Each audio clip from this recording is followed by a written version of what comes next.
Hi everyone, and welcome to our QCE Business exam revision lecture for the ATAR Notes September lecture series. My name is Jess. So before I introduce myself a little bit more, let's have a little overview of ATAR Notes for any of you who aren't familiar with us. So we started back in about 2007, and since then have been offering lots of different resources for high school students. And the lecture series have been going since 2015, and they are just part of our commitment to helping students with lots of free resources. And if you're unaware of the other resources that we have available, here are some examples. So we've also got discussions, online Q&As, so videos, articles, ATAR calculators, and newsletters as well, and study notes, which I highly recommend. So all of that's available on our website if you are interested. And a little bit more about me. So my name is Jess. I graduated in 2020 and I'm currently studying communication and journalism at the University of Queensland. I'm in my third year of that dual degree. And in Year 12 Business, I got a score of 95. And I love reading and writing, so all of the humanities subjects were my favourite, and English as well.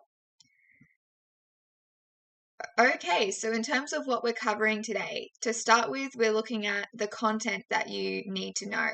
So you'll need to know a whole bunch of things in terms of being able to describe things and explain things, and that is the focus for the first section of today's session. Then we will look at the models that you'll need to know, Lewin's change model and Kotter's 8-step model. Then we'll go to analytical tools. So some of these you may already be familiar with, like our SWOT analysis, and some of them may be a little bit newer. Then we'll look at evaluation criteria. We've got those 4 evaluation criteria that you need to know, and you will have hopefully done already throughout year 12 and year 11, and we'll finish off with some practice questions and some tips as well. Okay, let's get started. So this unit is all about change management. We've gone through the different phases of the business life cycle, and we're now up to this post-maturity stage. So the process of managing a business's transition from its current state to a desired future state. That is the basis of change management. It is a broad expression, so keep that in mind. It's not specific, so when we say change management, it can mean some different things. And it's a strategic, structured approach that aims to enhance a company's performance and maintain its competitiveness. So that change from the current state to the desired future state is for a purpose. There's some kind of reason that needs to happen, and generally it's going to be because the business needs to renew itself in some way to maintain that competitiveness in what has become most likely a saturated kind of market with lots of competition. So a really key part that you need to be able to do in business is describe business facts and characteristics in terms of internal operating and macro environmental factors. So you really need to understand these 3 levels of the different factors that have a role in business. And in this unit that you'll be doing for your external exam, it is about business renewal. So these facts and characteristics will relate to business renewal, and they will be the factors that influence the need for change. Why does the business need to change in order to remain strong in the industry? So we've got some examples here. We can start with internal. So think of this as like a building or a house of some sort.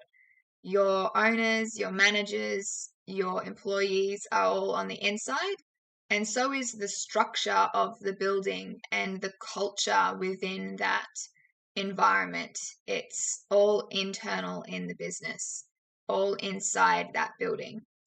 Operating is those things that are going to impact the way that it functions. So they're not inside the business as such, but it directly impacts operations.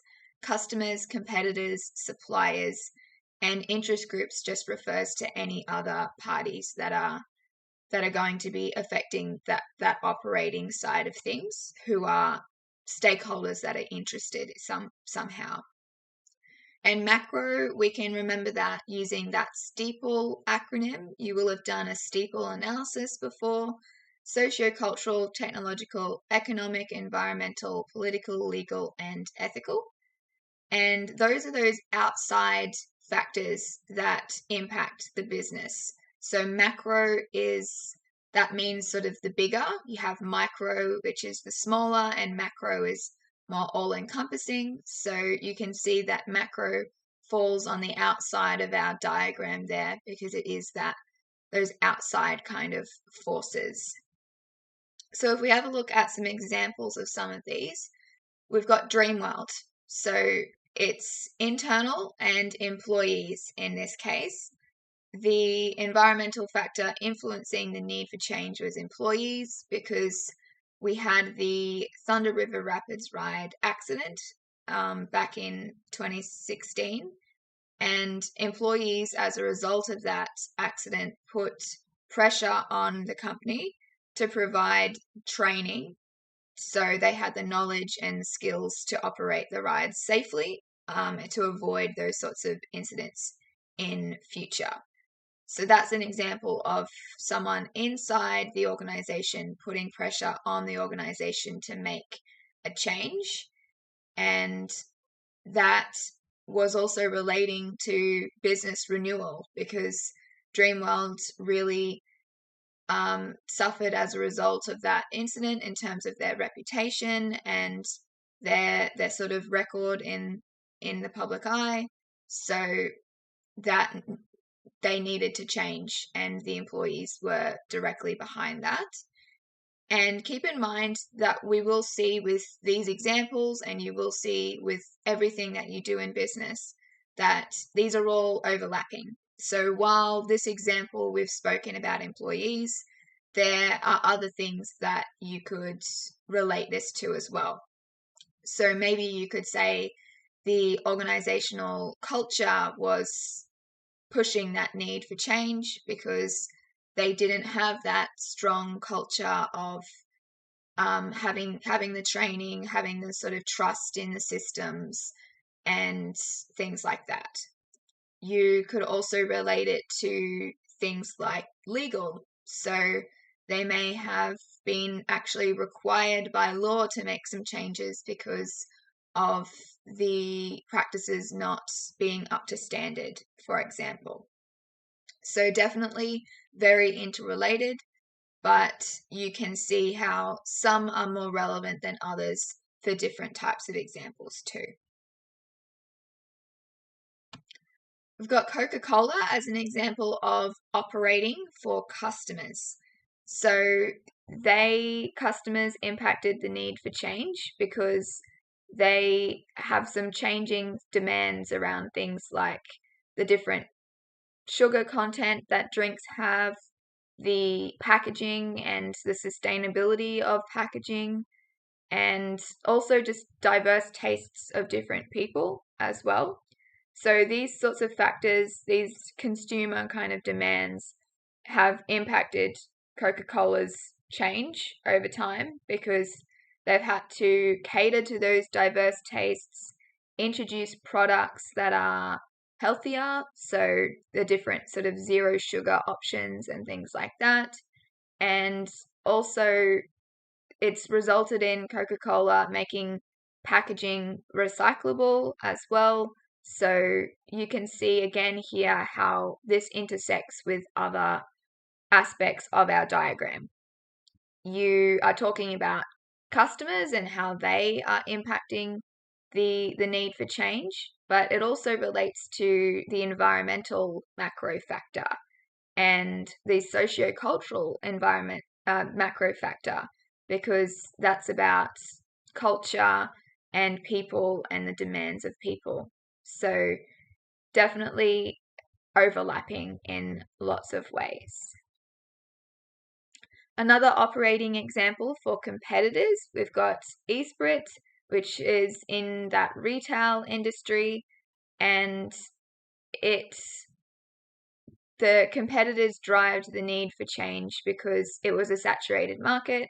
They weren't making enough revenue. They had falling revenues in their Australian market.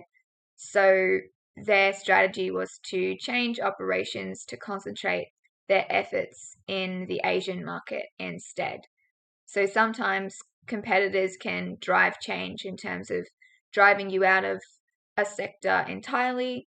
Other times you may be needing to use other strategies like introducing new products, changing opening hours, having some kind of research and development and innovation to get ahead of competitors by investing in those new kind of technologies as well.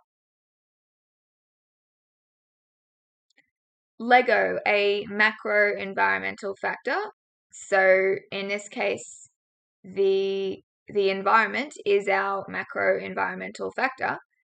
And so in line with the United Nations SDGs, our Sustainable Development Goals, they wanted to ensure the products are made from renewable or recyclable materials. So this is sort of the United Nations kind of the goals themselves actually driving the change in a way, because they inspired Lego to make this change. And you can also say that it's intersecting with sociocultural, the expectations of society these days are impacting Lego's decision here more than likely, because they realize that they need to cater to those demands and those expectations. So it's now made from sustainable materials, and customers can easily recycle the materials as well.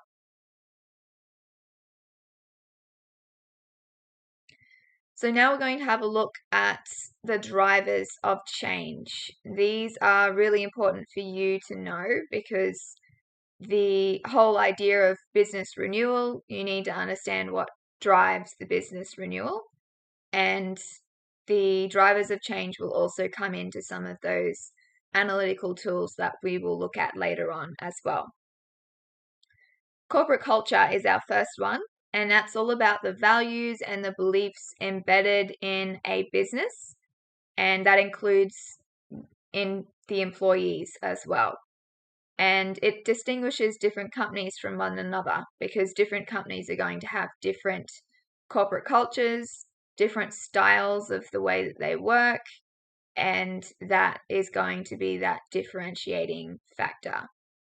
Business leaders are responsible for building corporate culture, and they do that by implementing procedures, reward systems, and things like that are going to reflect the business's employees and its strategic plan. So it's about thinking about what kind of feel that they want to have in their organization, what their values are, and then making that become the culture of all of the employees and the business as a whole. And we have Microsoft as an example. Microsoft's corporate culture is said to be inclusive, innovative, diverse, and accountable. So diversity does come into this as well, because you've got that idea that you need to have workforce diversity in order to have that inclusion of different people, to not discriminate against people from different backgrounds or different belief systems. You want to foster that inclusiveness and that teamwork to to also reflect society as well and the way that society really is. And Microsoft rewards employees for ideas that contribute to the company's success. So it's not just money-making machine where no employees are really rewarded beyond their general pay packet for the ideas that they come up with. The company shows its appreciation for employees by having those reward systems. And Microsoft also has the best global corporate culture according to our website here, Comparably, back in 2022. So you can see how implementing those practices, like rewarding employees, showing that they're valued, training employees, having that diversity, showing accountability, so things like transparency and things like that, so there's trust in the organization. Those things are all going to factor into corporate culture. Management styles. An organization's management style is going to be sometimes a driving force of change because it's going to influence the business's outcomes in terms of those changes. So management is responsible for instigating the change, and they then have whatever management style they use to make that change happen is going to impact the way it all pans out. They have to motivate stakeholders. They need to communicate clearly. Again, that idea of transparency. And they need to manage the employees who are resistant to change. There's different ways of doing that we will look at later on, but they can have different positive and negative impacts on a business. And so the management style is going to be really important as to how the stakeholders respond and what kind of reputation as well you have in the public eye as well. So the four main management styles, we've got autocratic. Management is going to maintain full power over the change. It's not a collaborative kind of approach with the employees or with any other stakeholders. Persuasive is a little bit more flexible than that. Management is going to still have power over the change, but they're going to make an effort to persuade those workers to support the change as well. Consultative, we're getting more collaborative here, where management is going to confer with stakeholders, consult with them, and they're going to be somewhat engaged in that change. And then participative is the most involved for stakeholders, for employees and other parties. Management and employees are going to collectively make decisions about the change. So it's more of an equal kind of power balance there. And if we think of an example, we'll have a look at a few other examples, but something that might stand out from more recent times may be Twitter and the management style that Elon Musk used when making that transition in terms of his ownership of Twitter, and then also his transition more recently to the newer branding, so it's now X and things like that. So you had lots of employees who actually left the organization. Some of them chose to leave because they no longer felt that they belonged there. And also a lot of them were fired as well. So you've got that idea of management style that's perhaps autocratic. The employees didn't have any control over the way that he was changing the business. They felt powerless as a result, and then left because of that. So you can see how the different kind of management styles are going to have different impacts in that way. Participative is also great, except obviously it is challenging when you've got lots of different interests of different employees and managers, and balancing that can be tricky. So while that is a great method to make sure that you've got some stakeholder satisfaction with employees, it isn't necessarily straightforward. Some other examples of management styles. So McDonald's, you could argue, could also be autocratic. And while we haven't had a situation the same as Twitter, where you've got really highly publicized kind of, I guess, dissatisfaction, for McDonald's, it's probably that autocratic kind of style, because ultimately all the crew members aren't going to be involved in decision making. And that's more or less just because it's going to help McDonald's streamline their processes. If you think about how big the company is, it would be next to impossible to involve every single employee in that. You've got franchise owners, you've got all the teenagers who work part-time at McDonald's, and then all of the people higher up in the management system, for each different country that McDonald's operates in.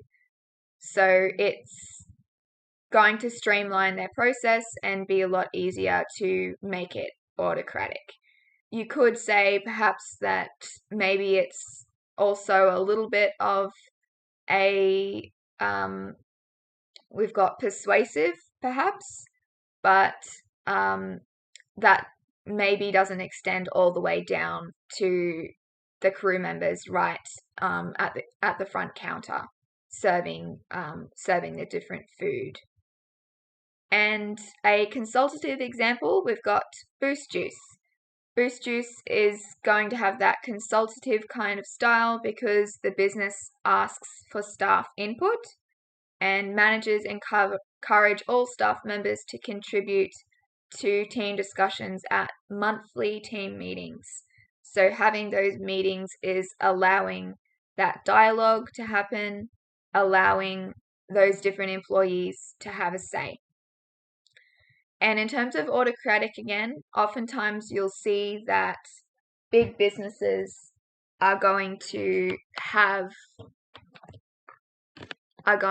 autocratic styles because it's too hard to have a style that's involving the input of stakeholders. Organizational structures. And a great example that you can think of here to help you understand what this means is just thinking about the structure of your high school in terms of the different employees. So organizational structure is outlining the duties of employees and the management hierarchy within a business. Thinking about hierarchy is a good way of remembering this. And changes to a business's organizational structure may include changing the structure of employee positions, the chain of command, so who's in charge, or the management framework. And these changes may be necessary when a business expands internationally, downsizes, merges with another company, or acquires another company. So whether the change is involving growth or getting smaller, it is going to be relevant to as a driver of change, organizational structures. And in terms of school, so you start off with your principal at the top. You likely have some kind of deputy principals or something along those lines. You've got heads of departments, and then you've got teachers. And then even you can extend that further down below, and you can also think your principal has a boss as well. So it does actually extend beyond that too. Every organization is going to have some kind of hierarchy like this. Some examples. In April 2022, Toyota implemented changes to its executive structure, so its organizational structure. They reorganized their operating officer roles and established a new executive vice president position. So as we can see, there's a few ways that you can do it. You can be changing the chain of command. Some other role could become higher up than another one. New positions can be created. Positions that are already existing can be removed, and things like that. And also in 2022, Telstra announced that it moved all consumer and small business call centers to Australia. Previously, they had some of those call centers overseas with that offshoring kind of strategy. So to do this, with this change, they hired 2,000 more people who mostly work remotely. So that was a huge change to their organizational structure in terms of getting rid of that offshoring structure, adding in a whole lot more employees to their Australian kind of network, and then making them remote as well. So they don't need to be in person in the big kind of cities where they probably have their different headquarters.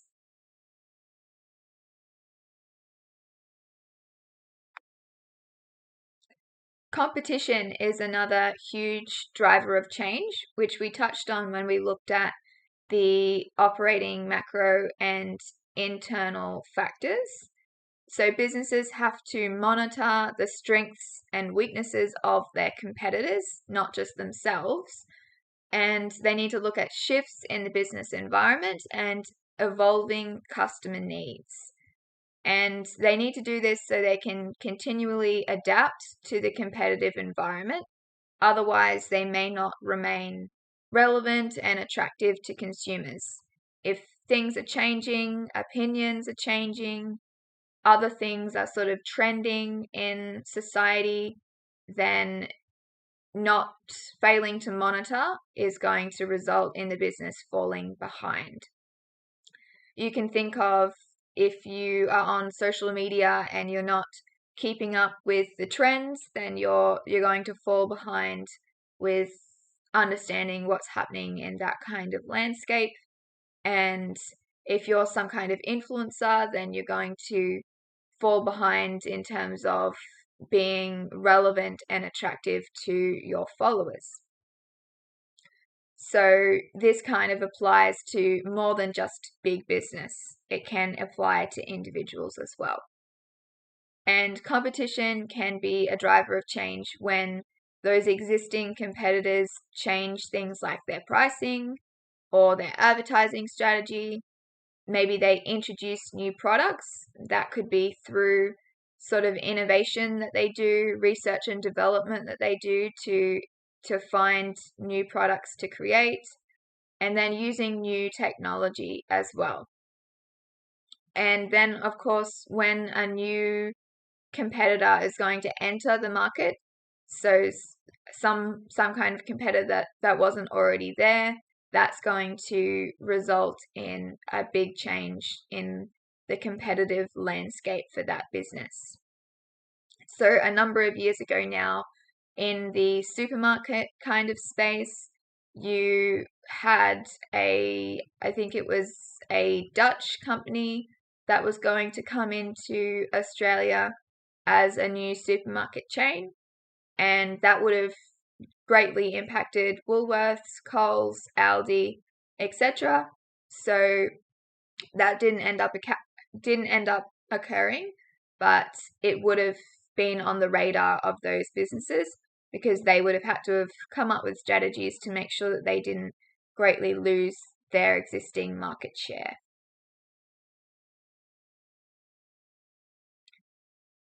And some other examples, we've got KFC, and they recognized a drive-through only option was a bit of a trend in the competitive fast food industry.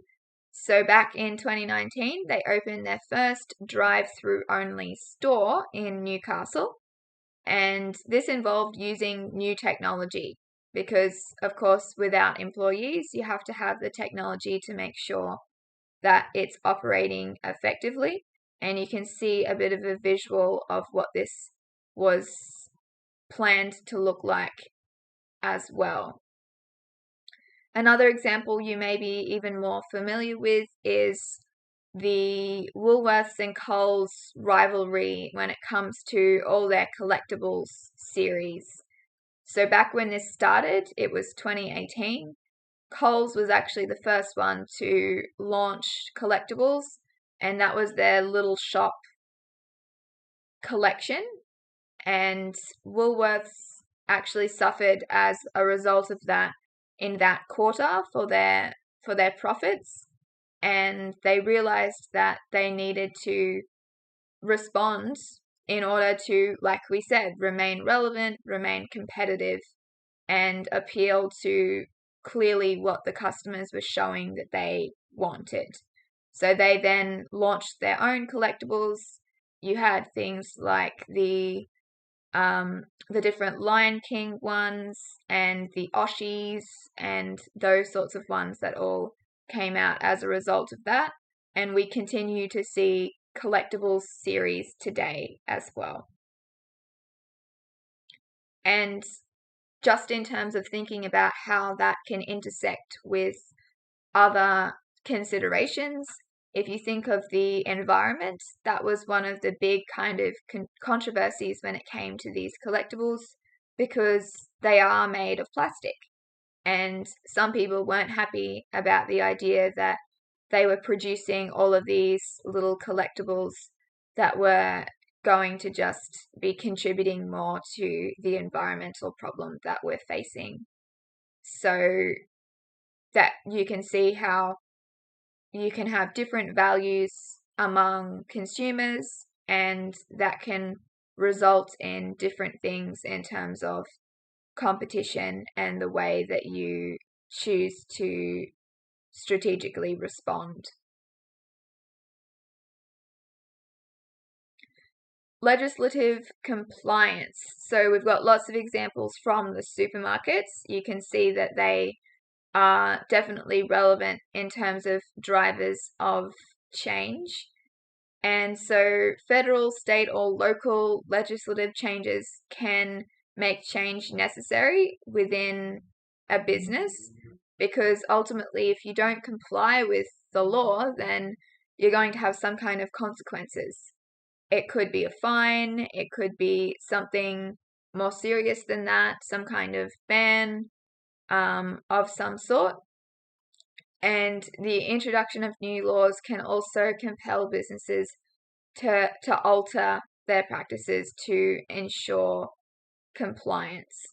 So it can be direct laws that a business just has to change, and it can be the business making decisions, I guess, ahead of those laws. So if things are changing in the legal kind of environment, the business might make a change before the new laws actually come into place. Obviously, you want to make those changes before laws come into place, otherwise you'll get in trouble, but well before the laws come into place is what I'm getting at there, recognizing perhaps what will happen in future in terms of future laws and that kind of thing.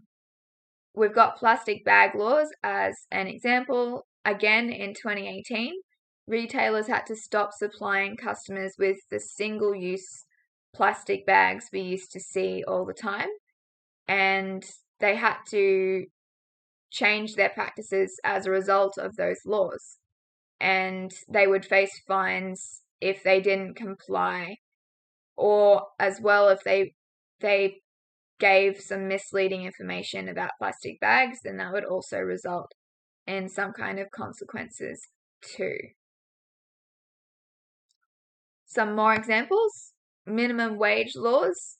So these change quite often. They've changed more recently, and then also in July 2022, the national minimum wage increased by 5%, and businesses had to adjust as a result of that. That was driving change within lots of different businesses, and it could have driven change beyond just how much businesses were paying their employees. So some businesses may have actually been forced to change staff members with the number of staff that they employ because of not being able to compensate them according to those new requirements. And then tobacco advertising laws with cigarettes. So Australia has laws around advertising and packaging of tobacco products, and that is the idea behind that is making sure that people aren't smoking, and tobacco businesses can't use logos, brand images, or promotional text on their packaging, and instead the packaging has to display those health warnings like we can see on this example packet here, with the unpleasant kind of picture, the idea of mouth cancer and throat cancer as well, and you can see the warning in yellow on the side there as well. Force field analysis. We'll be going through this in more depth when we look at our analytical tools and models later on, but as a brief overview here, this was created by Kurt Lewin, and it's used to identify and examine the driving forces and restraining forces for the implementation of a suggested change. So we've had a look just now at all of the different driving forces, legislative compliance, the corporate culture, organizational structure, things like that. So driving forces are the factors that are prompting or supporting a change occurring. So they're all either going to make it happen, make it necessary, or they're just going to be a supporter as that change happens. And restraining forces are just the opposite. They're restraining, they're holding back that change from occurring. So factors that obstruct change. To conduct a force field analysis, you've got 3 key steps. The first one is just identifying what those driving and restraining forces are. The second one is assigning a score to represent each force's level of influence. 1 is the least influential and 5 is the most influential. And the last step is to tally the scores to determine whether the driving or restraining forces are stronger. So of course, since 1 is the least and 5 is the most in that scoring kind of system, the stronger of the two, driving or restraining, will have that higher tally. Based on the information gained from doing this comparison, a strategy can be developed to implement the change. So that could involve either strengthening the driving forces or weakening the restraining forces, depending on what has found to be the most important from that analysis. And it could also be determined that the change is not feasible at all and should not be implemented. So perhaps the restraining forces are significantly stronger than driving forces, and the business might identify that it's not really possible to weaken the restraining forces or strengthen the driving forces enough in order to make it actually a viable option.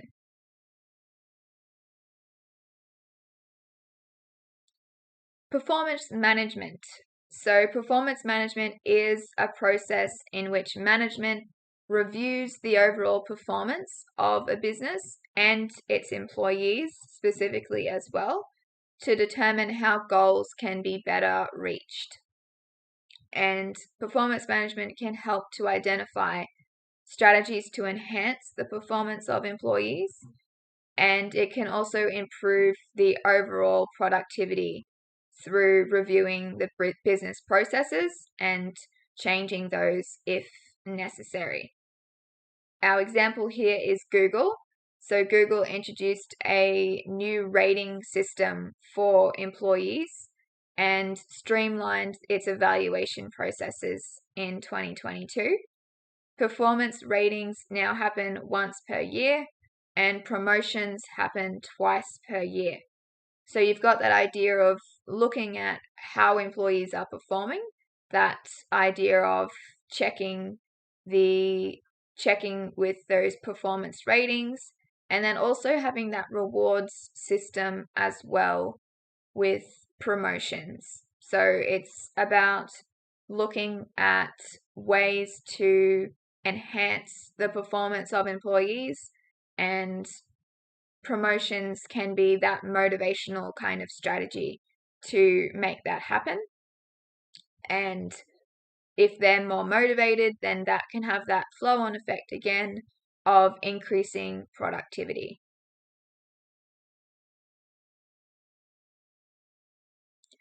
So keep in mind that performance management is a continuous cycle.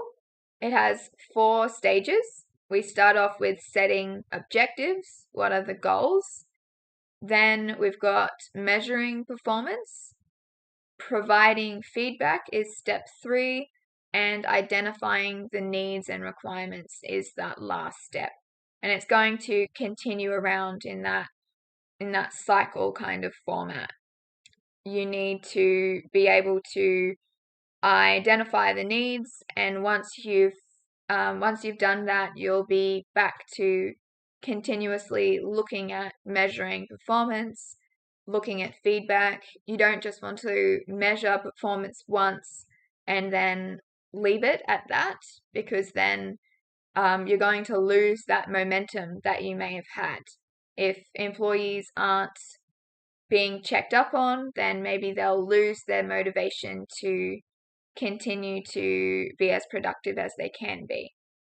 You need to also provide feedback all the time to employees to make sure that they understand what they're doing well, understand how they could improve, and that kind of thing. Another example we have here is Amazon. So Amazon has controversial performance management systems for staff. They are said to have rubrics to determine how well employees fulfill their roles and how much potential they have compared to other employees. So when you think about Amazon's business model, it is heavily based on people getting their packages really quickly. And as a result of that, you do have lots of pressure on employees to make that happen. And so Amazon has those different things in place that check the performance of employees, and in some ways perhaps make them feel pressured as a result, because they could lose their job if they're not performing as well as others in the organization.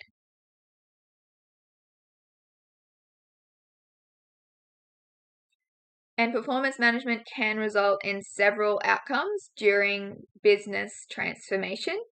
I mentioned there how you could lose your job. So redundancy is one. That's not the same as just being fired, though. It's about when an employee's position isn't actually needed anymore and they're let go of as a result. So the employee would have to pay them, the employer would have to pay them to compensate for the job loss. And the amount of money that employee is entitled to is dependent on a few things. It's dependent on their experience and how long they've worked in the organization.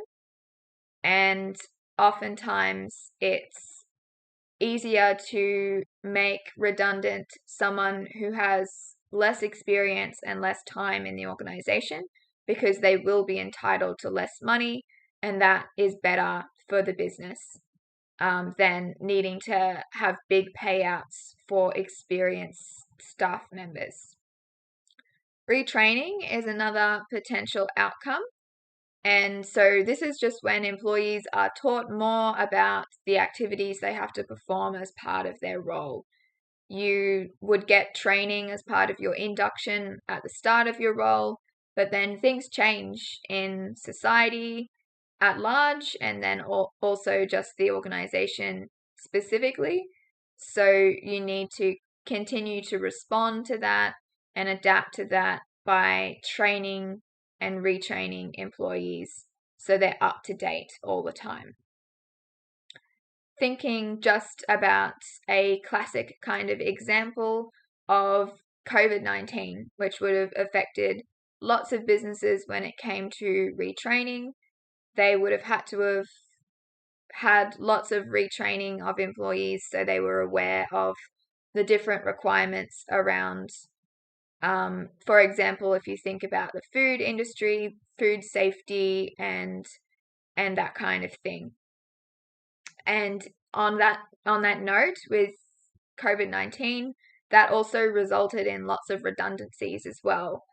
An example that comes to mind for me there is the NRL, which had to make redundant a lot of employees because they ultimately weren't making the revenue they were previously because of COVID, and they could no longer sustain all of those employees that, for example, would go out to schools and do workshops with students because those things weren't happening anymore at that time. Now, development is different to retraining, so keep that in mind. Each employee is going to establish a plan with their employer that allows them to develop in their career. And it's going to also improve their ability to perform their role in the business. So retraining is about usually more broad than just one employee.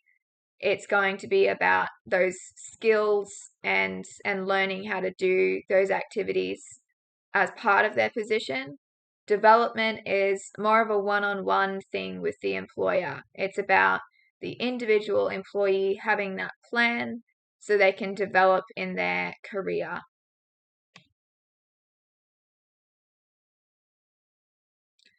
Okay, we're up to strategies for overcoming resistance to change.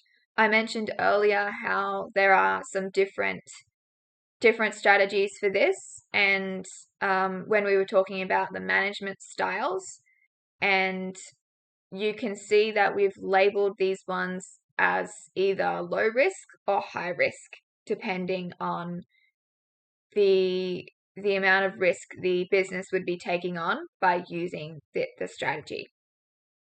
Our first one is communication, and that is definitely a low risk strategy for overcoming resistance to change because it's a key part of any business anyway. It's about honest, effective communication throughout that transformation, renewal kind of phase. And that's going to ensure that stakeholders are supportive of the change and they're dedicated to making the change happen successfully. And you can have lots of different communication mediums. You can be communicating in-person conversations, formal and informal meetings, reports, emails, all sorts of different communication styles can be part of this strategy. And this diagram that we have here is illustrating a communication continuum.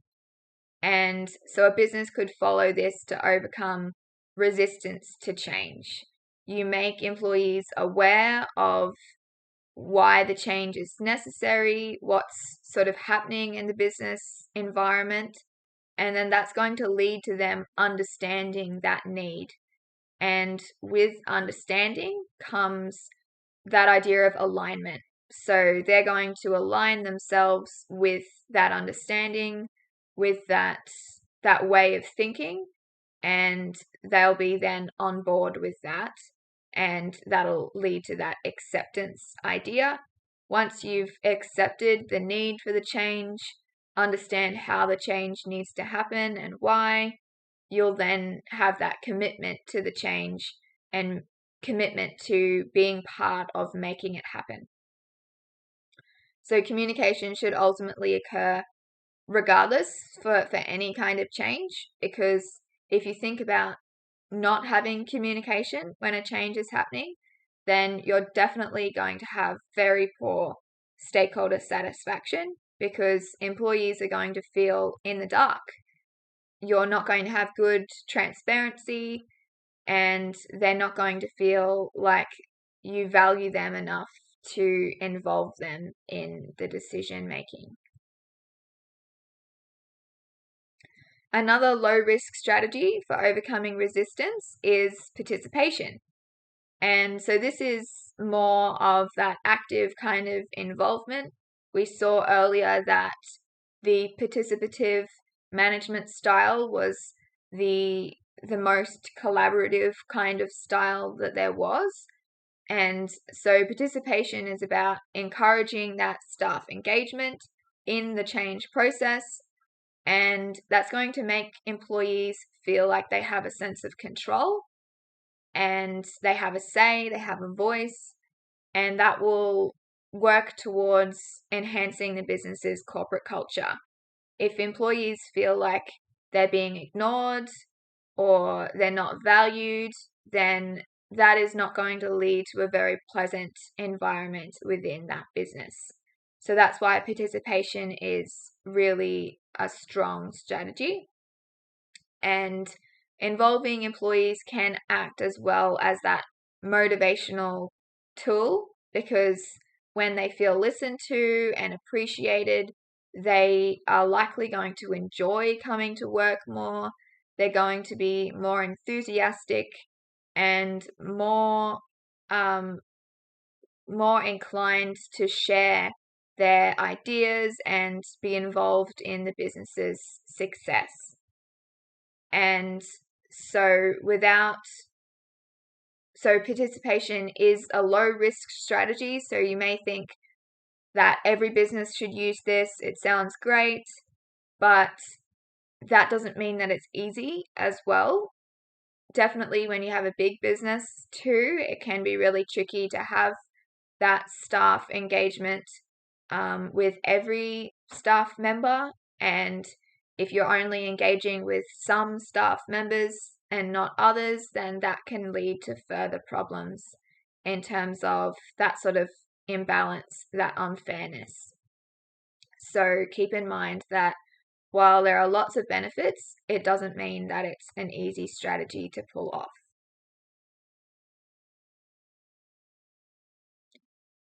Negotiation is another low risk strategy for overcoming resistance, and it's often required when the change occurs. You can use that participation and that communication in the lead up, but when the change is occurring, you need to negotiate on the fly sometimes with the people involved to get them on board. And so employers or leaders in an organization may identify those employees who are likely to resist change and negotiate with them to gain their cooperation and their support. So if you're not familiar with negotiation, it's that bargaining kind of process. If you think about when you're negotiating with your parent as a child about how much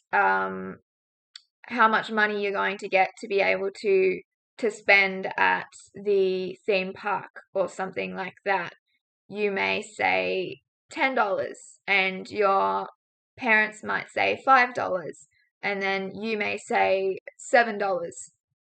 And so that kind of bargaining process where you're trying to reach that kind of happy medium in a way. And it's about avoiding arguments because both parties are communicating respectfully, and it's finding that compromise, that idea of that happy medium somewhere in the middle of what each party originally wanted. Now, it can be a straightforward strategy to avoid significant kind of resistance, but it can also be expensive in a couple of different ways. It can be expensive in a monetary sense if you've had to use sort of monetary incentives in order to get your employees on board, or it could be expensive in other ways as well. If you've had to negotiate something that you originally wanted to do and that had to change a little bit, then maybe it's not going to be exactly the way that the leaders of the organization originally envisaged, and that could be expensive, so to speak. Manipulation. This is where we get to our high risk strategy for overcoming resistance. And when you think of manipulation in everyday kind of language, this is the exact same thing. And so you're aiming to achieve the result that you want, so overcoming that resistance by strategically dealing with or exercising your influence and power over an employee. So you can be, using your language, using your words to be sort of really persuasive in that clever kind of way. But it can cause more damage as well to the business's corporate culture. While it can be quick, it can be damaging, because if the employees recognize that they're being manipulated, then they probably aren't going to appreciate that. And that can again lead to actually worsening the problem as well. That's why we've got this idea of high risk here. There's more chance that it could go wrong. And it can also be expensive too, just like negotiation can be expensive. This one is potentially expensive depending on the incentives that leaders may use to manipulate the employees. So to paint a picture for us, some examples of manipulation. You could offer an incentive to a change-resistant staff member, such as a promotion or a reward or something to gain their support. Or you could communicate the advantages of a change, but not mention the disadvantages. So almost lying by omission in a way to manipulate employees by making them see the good but not the bad. And our second and last high risk strategy for overcoming resistance is threat. Now, manipulation you can think of as being more subtle. Not everyone perhaps will recognize when they're being manipulated. When it comes to threat, it's probably more obvious, and it's going to involve intimidating employees with some kind of punishment if they don't come on board with the change. So you could be threatening them with the demotion or a dismissal entirely. They could be losing their job if they don't get on board with the change. And that's going to force employees to accept the change if they want to avoid those consequences. So that fear factor of making the employee worried about what is at stake, what they could lose, or what they could suffer from if they don't come on board with the change. Threat can be quick and simple, but it can also cause increased resistance and complaints and resentment among employees, and again, therefore, can harm corporate culture. So, even more so, perhaps, than manipulation, employees are probably going to recognize more clearly when they're being threatened with something, and you've got an even higher chance, therefore, that they will be resenting your decision to treat them in that way, and that can therefore result in complaints, for sort of unfair kind of treatment or unfair dismissal, things like that. And it can result in increased resistance. They can rally against you and want to sort of stand up for what they believe in by going against the change. And they can potentially then persuade other employees who were supportive of the change originally, or maybe were more on the fence. They could convince those people to come onto their side instead. And that, of course, can just cause even more problems for you as the business leader. So again, you can see how this one is definitely higher risk than those other strategies like participation and communication.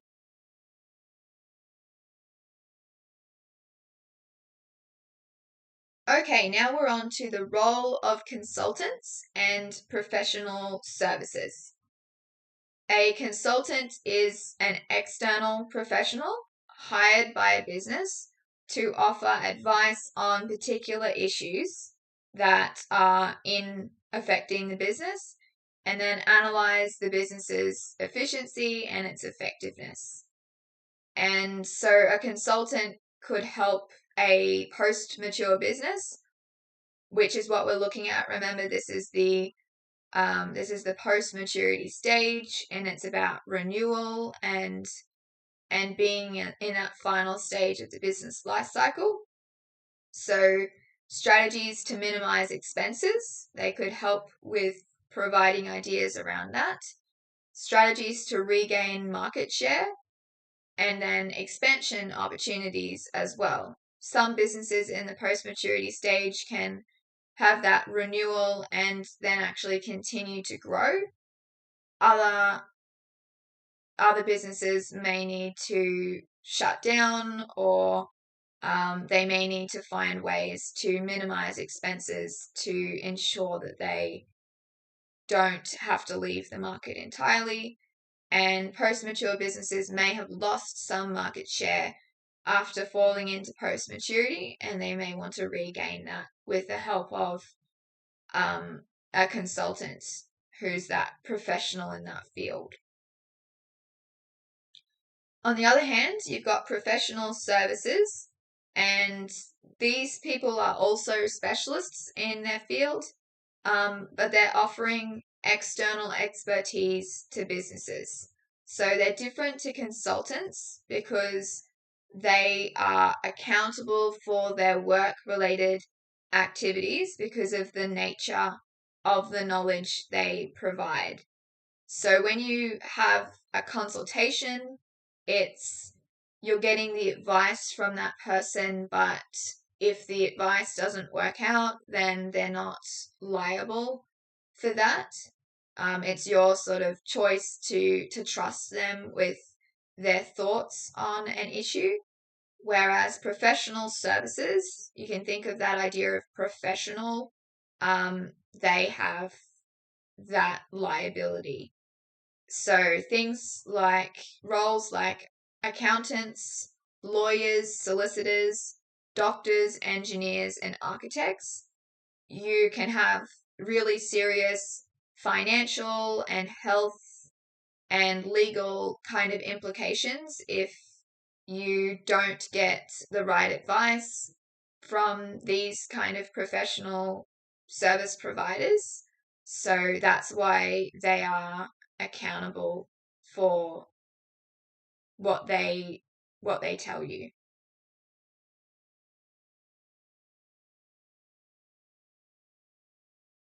Strategic planning and vision for change management.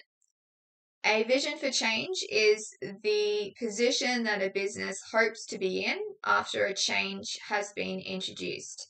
So vision is all about how you see something in the future. So a vision for change is, what will that change look like after it's happened? And what will the business look like after the change has happened? And this vision for change is going to communicate why the change should occur and what the change will result in. You've got that idea of supporting the change with some kind of proof, some kind of reasoning, and then showing what the benefits will be, what it will look like.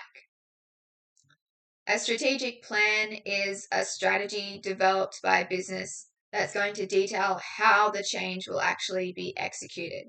So the vision is what it will look like and why it needs to happen. And the plan is how are we going to make it happen. And strategic planning occurs after the vision for change has been formed. Of course, you need to know what you are hoping to achieve before you can create your plan to make that a reality. So the relationship is that completing these two steps leads to the change, and the change that you envisaged from the start. So we can see in this diagram here, vision for change plus strategic planning equals the change. And underneath vision for change, we've got why is it necessary and what position does the business hope to be in? Strategic planning, how will it be executed? What strategies will be used? Those two things go hand in hand to make the change a success. Okay, we're now on to looking at some models of change management. And these are going to be really important for your external exam. Not only do you need to understand these from that kind of explaining perspective, be able to explain the sort of concept behind these and how they work, but then also applying them as well to actual business kind of situations too. So Lewin's change model has 3 steps. We've got unfreeze, change, and refreeze. We can see that in that diagram there as well. So try and remember this by thinking that in order to make the change, the business has to melt down its existing practices, unfreeze before it can change, because you can't change that frozen kind of frozen business. Once you've unfrozen that, you can then conduct the change when you've got all those pieces that you can move around and reshuffle. And then once you've made those changes, you refreeze to form that solidified change and back to that original kind of state. So if we look at that in more detail, unfreeze is about preparing for and managing the change. And that's going to ensure that stakeholders understand why the change is necessary. If we think again back to what we've just gone through, this is going to involve overcoming some resistance to change potentially as well, because some stakeholders won't be on board with it.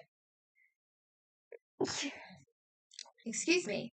So yeah, in order to make stakeholders understand, you will need communication, you may need participation or negotiation, and we also looked at threat and manipulation, which hopefully you can avoid. And then the change occurring, so that's when you've got the implementation of the change, and you're still going to have ongoing communication, because you don't just let people know that this is happening and then leave it at that. You need to provide updates on how it's going, what the progress is, if any alterations to the initial plan are being made, and why, if that's the case as well. And then refreeze, that's where you're solidifying, sustaining, and celebrating the change. So making sure it's all in place again, making sure it's maintained, and then celebrating it as well, because you want to have that sense of regained stability in the business, so employees feel like it was a success. It's important for them to recognize it as a success so they can have trust in management, particularly if they were resistant to begin with.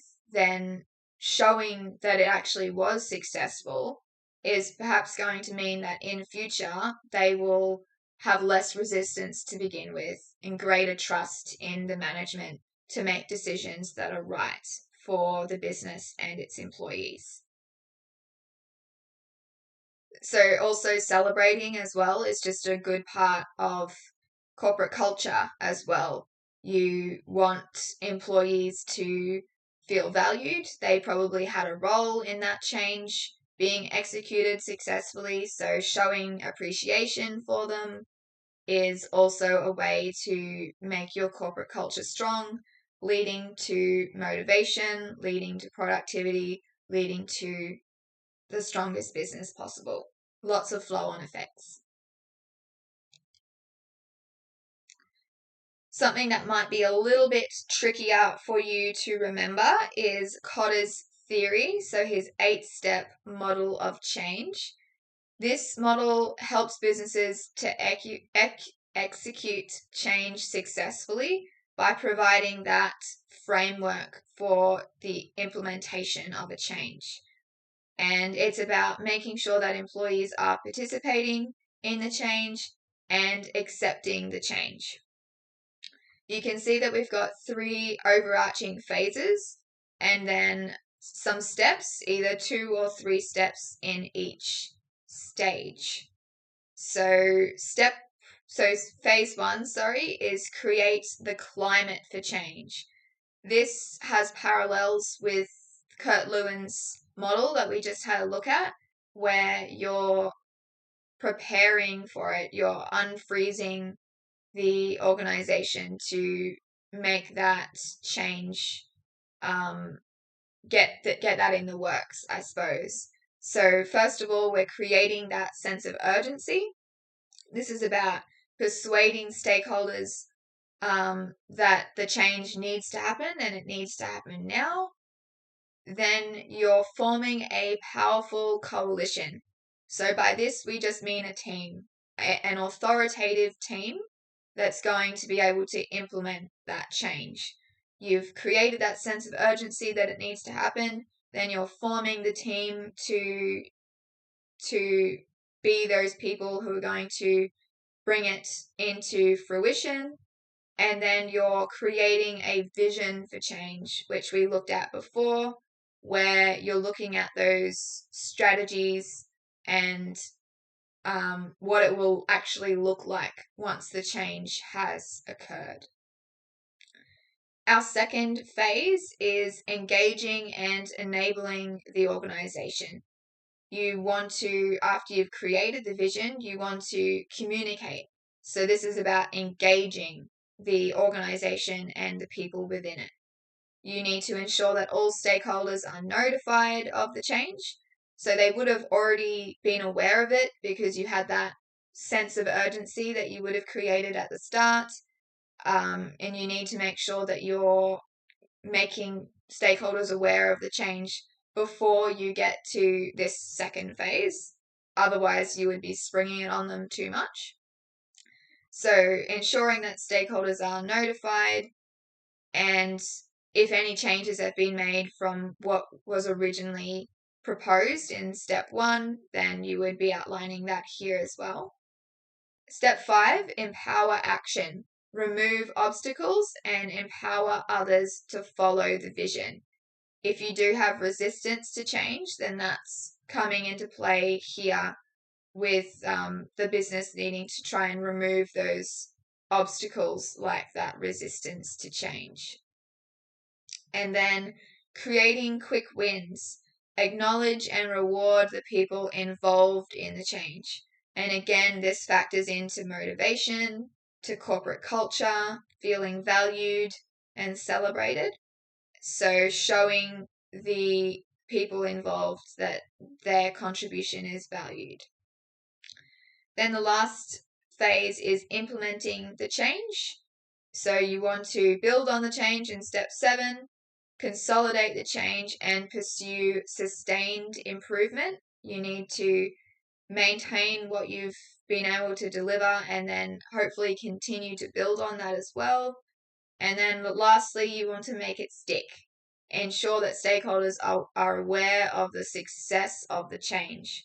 Again, we looked in that previous model for the force, Kurt Lewin's three-step model of change. The third step involved celebrating the change. So make it stick is similar to that, where you need to make sure that people are aware of how successful it's been. That will build that trust, hopefully lead to less resistance in future, and those people involved will feel valued too. And as I mentioned, that one is obviously involving 8 steps. It's a little bit more tricky to remember than our unfreeze, change, refreeze model. So you may want to come up with some kind of memorization strategy to help you with this. To remember the steps, you can have some kind of acronym, and you could have a rhyme or a song or something like that as well, depending on what suits you and what you can come up with that's related to this theory. We've got an example here of an acronym. And so our acronym is Customers Forming Close Connections Excites Clever Business Managers. And those letters that those words all start with then are the same word that coincides with the idea behind the steps. Customers is starting with a C, and then we've got create starting with a C, a sense of urgency. Then we've got forming a powerful coalition, creating a vision for change, communicating the vision, empowering action, creating quick wins, building on the change, and making it stick. And if you wanted to, you could also shorten these. If all you need to know as a spark for your memory is just the word urgency, then maybe urgency is all you need to know for step 1. Maybe coalition is all you need to know for step 2. That kind of thing. So it depends on how detailed you need this to be as to how you may design it to work for you.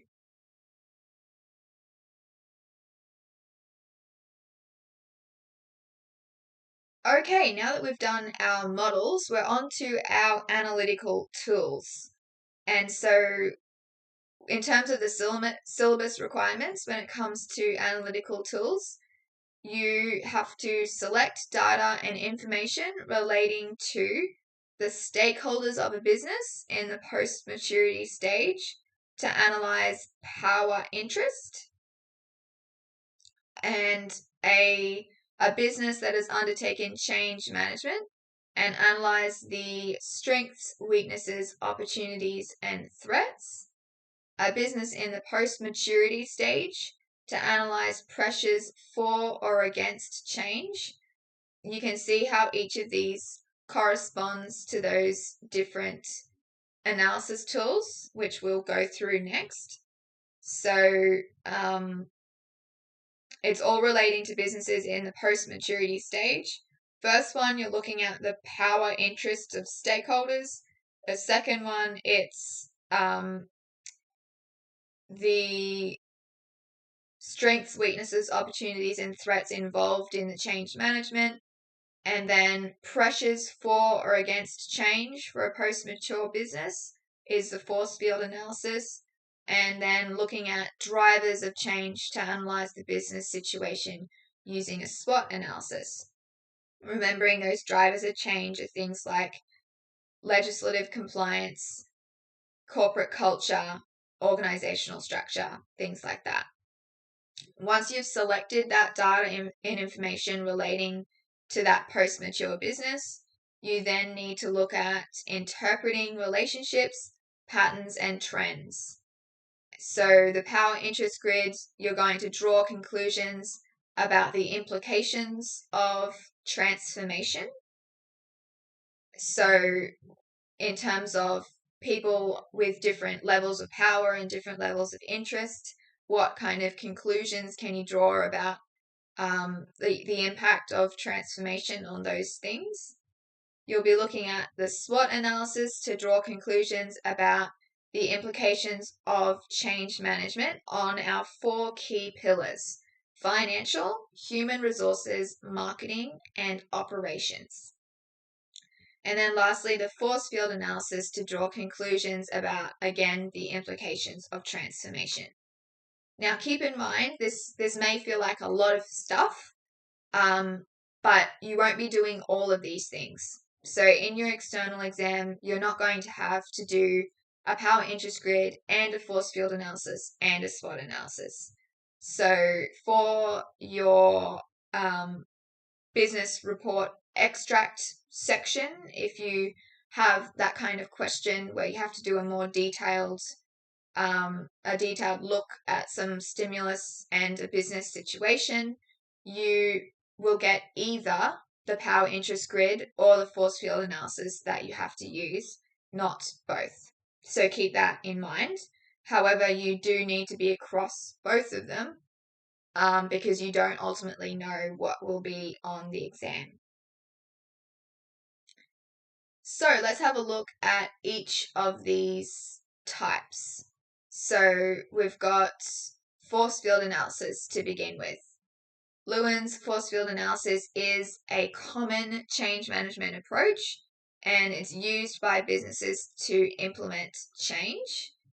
And so according to this force field analysis concept, situations are maintained by an equilibrium between driving and restraining forces. So equilibrium in this case is about that balance.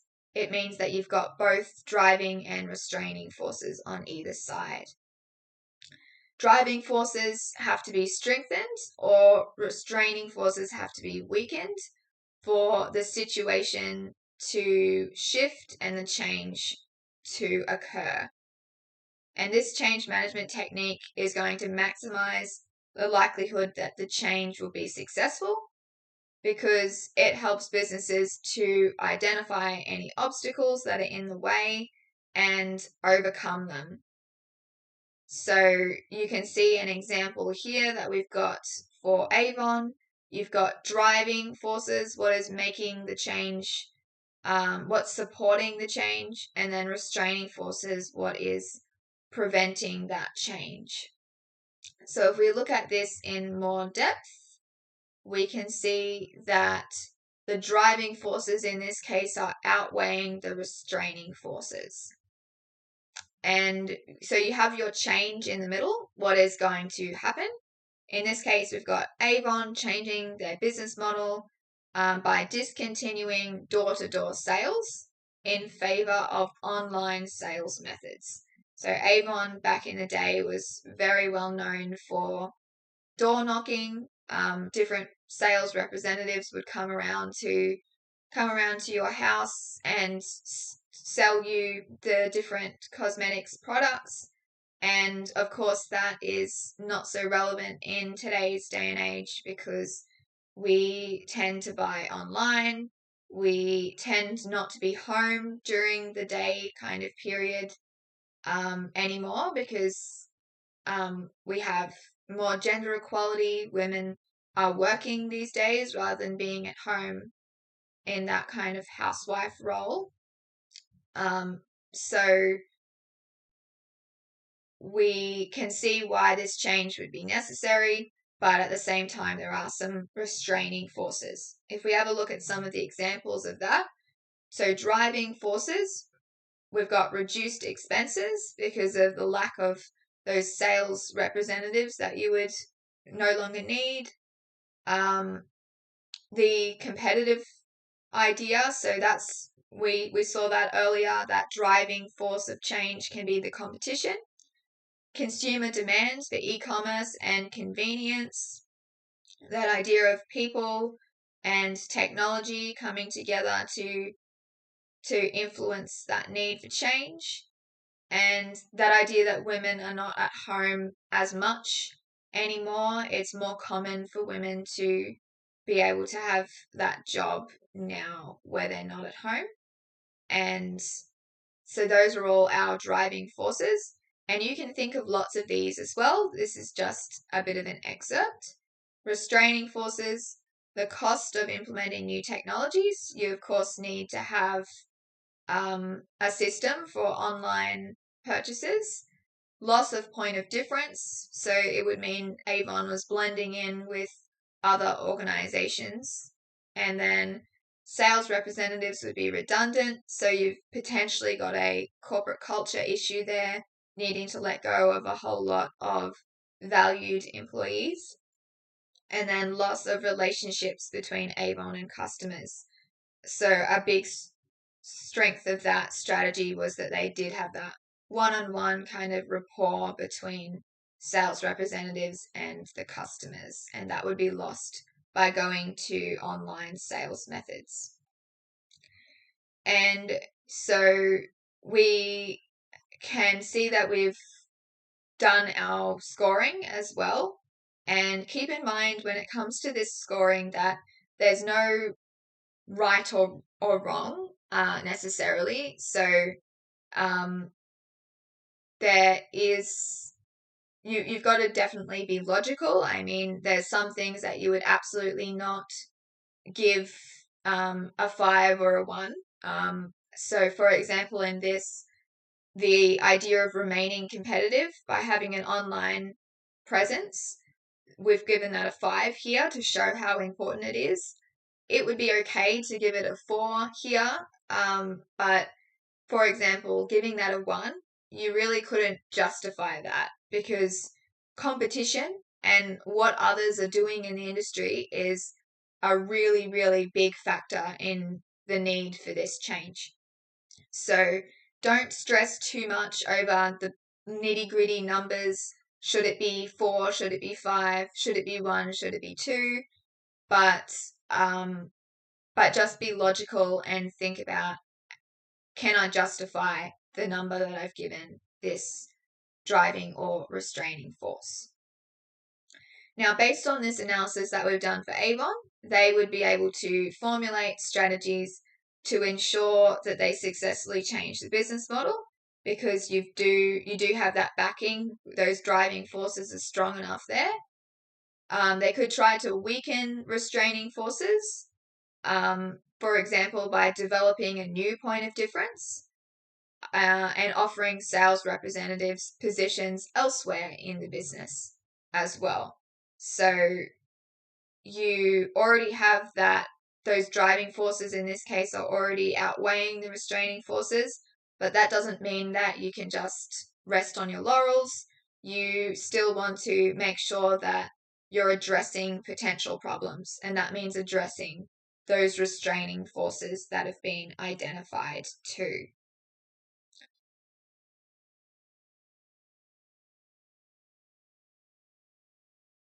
A power interest grid, and this is a tool used to analyze the power and the interests of stakeholders in a project or some kind of issue. So measuring stakeholders' power and interest gives the individual or team who is leading the project insight into the level of engagement and communication that each stakeholder needs. If they've got really high power and really high interest, then they're going to need more engagement and more communication, more sort of hand-holding than they would need if they really aren't interested at all and have no power anyway. So conducting a power interest grid is about plotting stakeholders on a graph. So our y-axis, which is vertical, up and down, is representing the level of power, and the x-axis, horizontal, is representing the level of interest. And the graph is divided into 4 sections, and each of these is going to represent that different degree of power and interest. So our 4 sections, we've got monitor. This is low power and low interest, and it would be in the bottom left-hand corner of the graph. Keep informed, low power and high interest. Keep satisfied is when you've got high power but low interest. So they need to be happy with what's happening, but they don't really care a great deal. You need to keep them happy because of the power that they have. You need to keep low power and low interest stakeholders informed because they're interested, they want to know about it, but they don't need to necessarily be satisfied because ultimately they don't have any say really anyway. And then manage closely, of course, is when you've got high power and high interest, and that is the top right-hand corner of the graph. So let's have a look at an example. General Motors, the automotive company, wants to only manufacture electric cars by 2035 and become carbon neutral by 2040. So they need to determine the power and interest of stakeholders to engage with them through this project. So step 1, you need to identify the stakeholders. So it's going to be people who are internal and external to the organization. Everything from your CEO to your head of sustainability to general employees, and then other organizations and other individuals. So not only consumers who would be buying these cars that would be electric, but also environmental activists, the electric vehicle charging stations. So they would benefit from this change because you would have more cars that rely on those charging stations. Fuel stations, which would suffer financially as a result because of less demand for their services. And then the Environmental Defense Fund in this case as well. So you can think of government organizations, non-government organizations, charities, all sorts of different organizations that will be involved. So here we can see how we've plotted these stakeholders, and it can be handy to use acronyms if there are acronyms, because otherwise, if you do have lots of stakeholders, it can get a little bit messy. But make sure if you're using acronyms that it's very clear what the acronym means. We have said that the CEO and the head of sustainability are both highly interested and highly powerful. You've got, for example, activists are very interested, but they don't have as much power as those internal people. You've got fuel companies that are very interested, but again, they really don't have much power over what happens. Employees are down in that monitor category, so they will be somewhat interested and they have a little bit of power, but ultimately they're not going to have too much interest or too much power to need to keep them too involved. Of course, you still need to communicate with employees, as we've seen throughout this session. In order to get employees on board, you need to manage resistance to change and things like that. But this is the same idea as what we looked at before with the force field analysis, where there's no distinct right or wrong. So I could put the employees over a centimeter to the left and a centimeter up, and ultimately it wouldn't make a great deal of difference. You, again, just need to be able to justify what you decide. In this case, you wouldn't be able to justify putting the CEO right down in the low category with no power and no interest, because logically they do have power as the chief executive of the company, and they do have interest because they, of course, are sort of responsible for making it work, making the organization financially viable and things like that. So this second idea is plotting those stakeholders where you can logically see them fit. Your SWOT analysis, which hopefully you are quite familiar with by now, it's about the internal strengths and weaknesses inside the organization. What is done well? What advantages does it potentially have over other organizations? And then what does it lack or do poorly? And what disadvantages does it have compared to others? Then you're looking at the opportunities and threats that are external to the organization. So in terms of threats, this is typically about competitors, but it can also be about just the general business environment, changes in the business environment, changes in society, the economy, technology.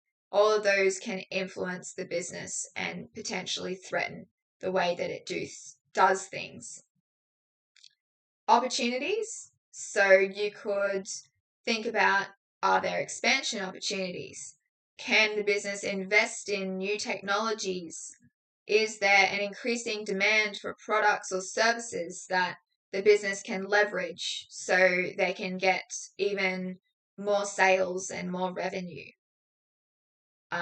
So that's a matter of looking at the business environment and thinking about what the business can do to make the best use of that.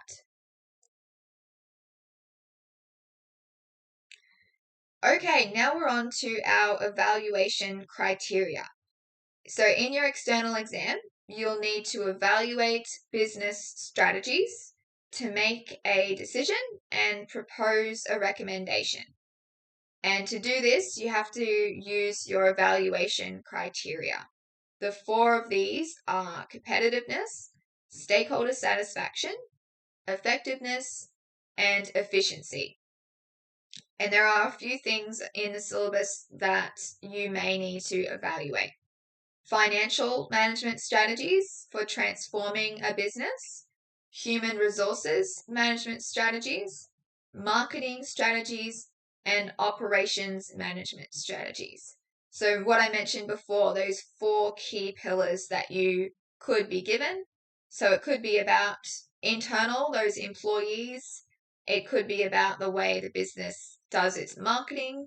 So if we look back and think about the example I mentioned earlier, Twitter or X, whatever you call it these days, you've got human resources management strategies that you could be analyzing in terms of how staff members were treated, and how the changes were managed in terms of redundancies, firing, employees choosing to resign as well. You could be looking at marketing strategies for them changing the name and the branding to X instead of Twitter. You could look at financial management strategies with that transition of ownership and how the business has managed its finances relating to that transformation. I would imagine it's suffered a little bit as a result because lots of people have left Twitter. And then just operations management strategies as well. So that's pretty directly related to human resources because the way that the business operates is directly tied to the way that the people are managed as well. So let's have a look at each of these 4 criteria in more depth.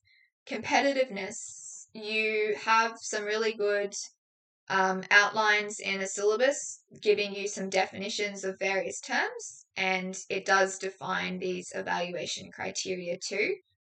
So, to what degree has the business offered products or services that meet or exceed market standards in relation to other businesses?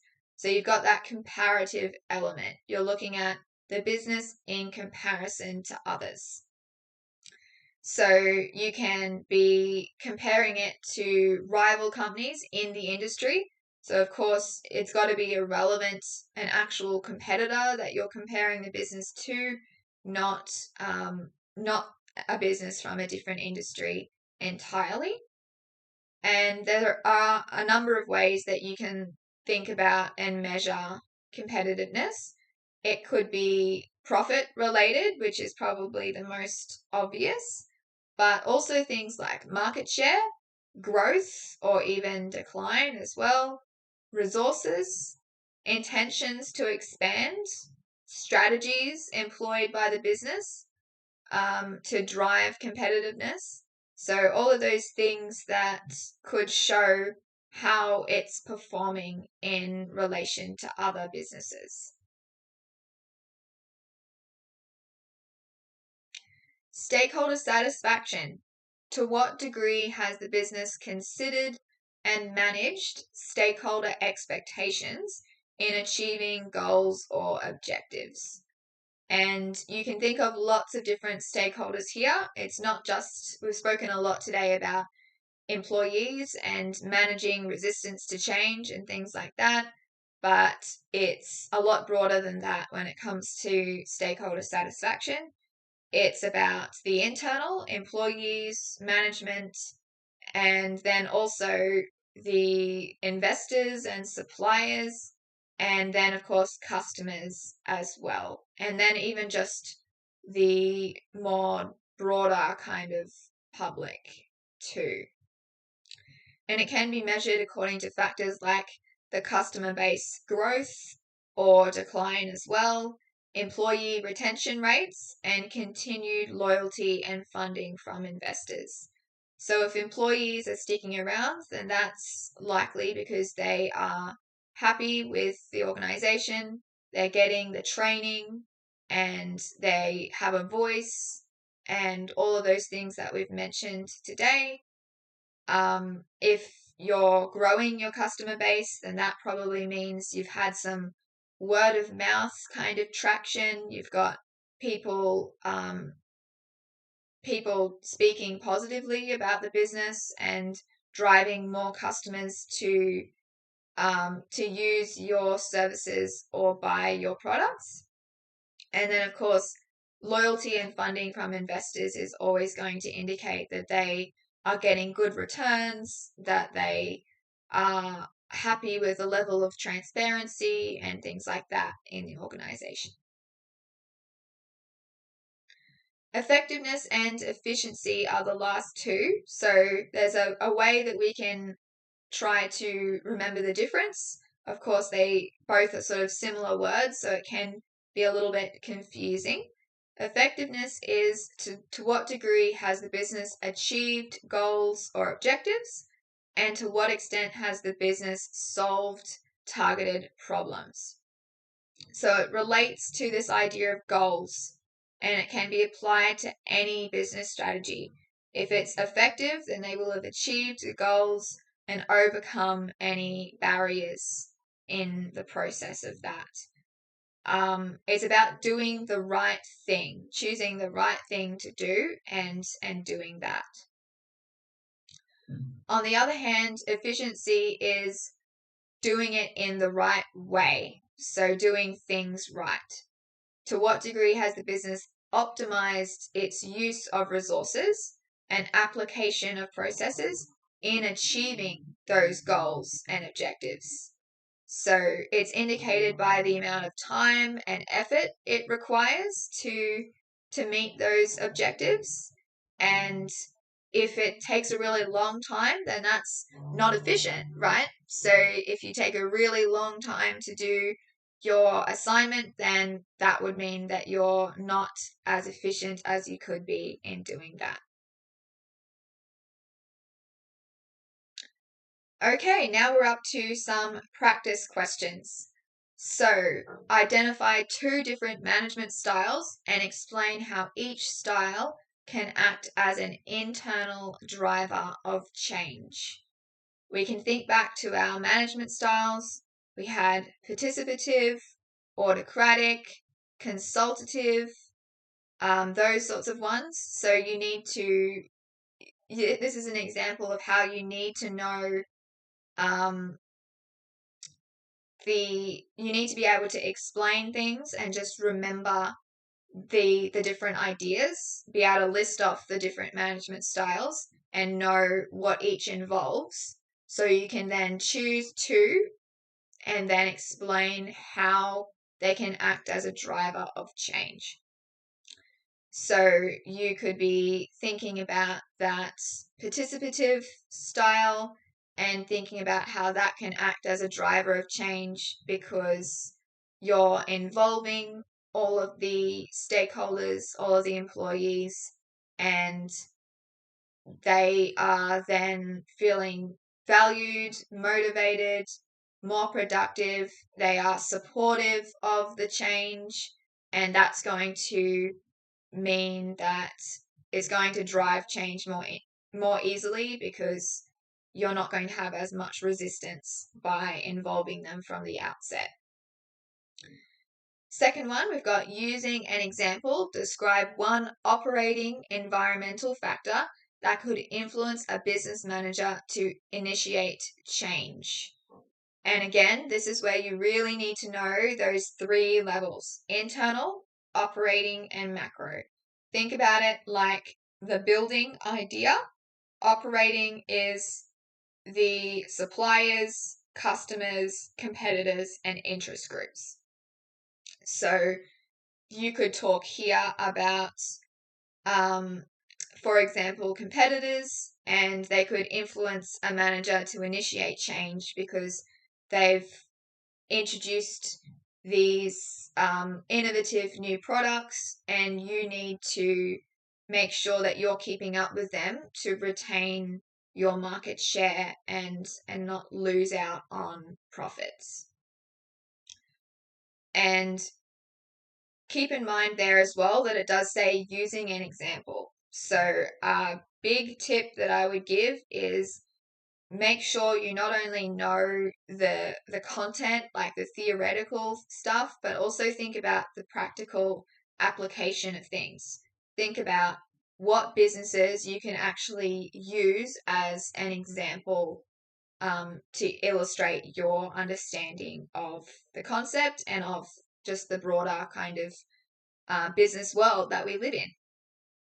And you could, for example, use the example that I gave about Woolworths and Coles with the little shop collectibles versus the Oshies and the Lion King idea.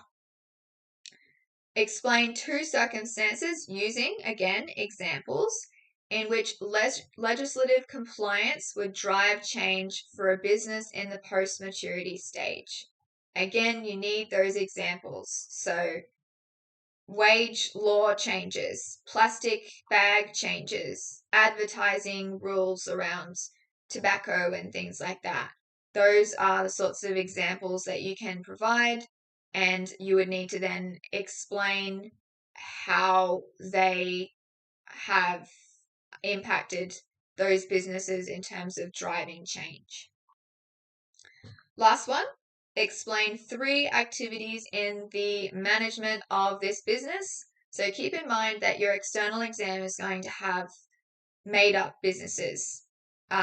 Throughout your studies so far in business, you would have been using real life businesses throughout, but when it comes to the external exam, it's made up businesses because that's sort of evening that playing field a bit. If some students would know a lot about an organization because they've heard of it, maybe they buy from it, things like that, that could unfairly sort of disadvantage those students who don't know about the organization. So this is that idea of fairness with these made up organizations. So you'll be given stimulus for ones like this. How could this what activities could this business undertake during the refreeze stage of Lewin's model of change management, and provide an example for each activity from the case study that you would have been given. Now, these are from the QCEE website with the sample external exams from previous years. So if you want to have a look at the stimulus and understand these questions in more depth, I would encourage you to have a look. And regardless, I would just encourage you to have a look anyway, because it's really helpful to see what to expect and have a go as well at doing practice questions. So here you can clearly see how you need to know the stages of the models that we went through and what actual activities could be in that stage. So you're thinking about solidifying the change, celebrating the change, sustaining the change, but then what activities could it actually undertake to achieve that as well? Think about the practical application of things as well.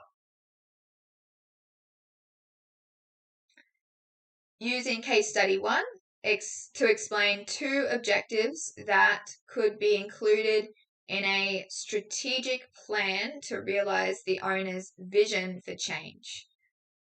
And so all of these different aspects that we've covered today are really coming into these different questions.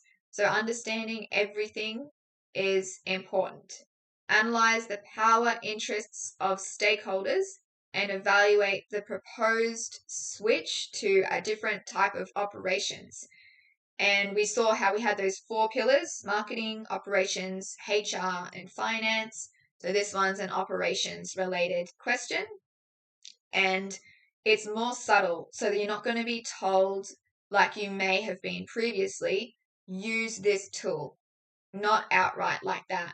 So the wording will be something more like this, where it says, analyze the power interests of stakeholders, and you need to recognize with that wording that it's talking about the power interest grid. Using case study 1, identify and explain one circumstance in which a consultant or a professional service could assist the business. And then analyze 2 forces for and 2 against change. And so again, thinking about driving and restraining forces, all of these different concepts are intersecting with one another as well. You've got things that are combining together. So you need to understand multiple things for multiple questions. And then the last one, using a SWOT analysis. You're interpreting trends and writing that business report kind of extract with looking at marketing strategies in this one and proposing some recommendations. So some tips to finish off. Make sure you know those real world examples to demonstrate the concepts and not just the definitions. You, of course, need to know how to describe and explain things, but ultimately using those real world examples is part of explaining. Explaining is going into more depth than describing, and using examples is a great way of achieving that. Use the syllabus as a study guide. All of the things that we've covered today are from the syllabus. It shows you exactly what you do need to be able to describe, explain, analyze, evaluate, etc. So scan the top QR code on this page to access the syllabus, or just visit the QCEE website and find business. If you finish your exam early, use the extra time wisely. So reread as much of your exam as you can. You want to be looking for grammatical errors. You want to be looking for ways that you could improve your terminology. You want to be making sure that you've gone into enough depth and you've answered the question directly and all of those sorts of things that it can be easy to miss when you're in a hurry. And as I mentioned just there, using business terminology. So creating a word bank can be handy as well to help you remember those important business terms, and the syllabus can help you create that too. You've got a glossary in the syllabus and all of the outline of what you need to know for the exam is going to use all the terminology that we've spoken about today. And it's not just the concepts that you need to be able to name. So you need to be able to say legislative compliance, organizational structure, things like that. But also, for example, trying to be sophisticated. Don't say money all the time. Say capital, things like that. Little nuances like that can make a difference in how you perform. And then access the external exams on the QCEE website. The 2022 version will be there as well. And you may want to print them out and try and do them in those exam conditions to replicate what it would be like on the day. And you can scan that bottom QR code to access some of those exams as well. Definitely make use of the QCEE website, and any textbooks that you have, any class notes that you have, they are really invaluable to making sure that you do the best you can for this external exam. Thank you everyone for watching, and good luck with your business external exam and the rest of your studies as well. Thank you.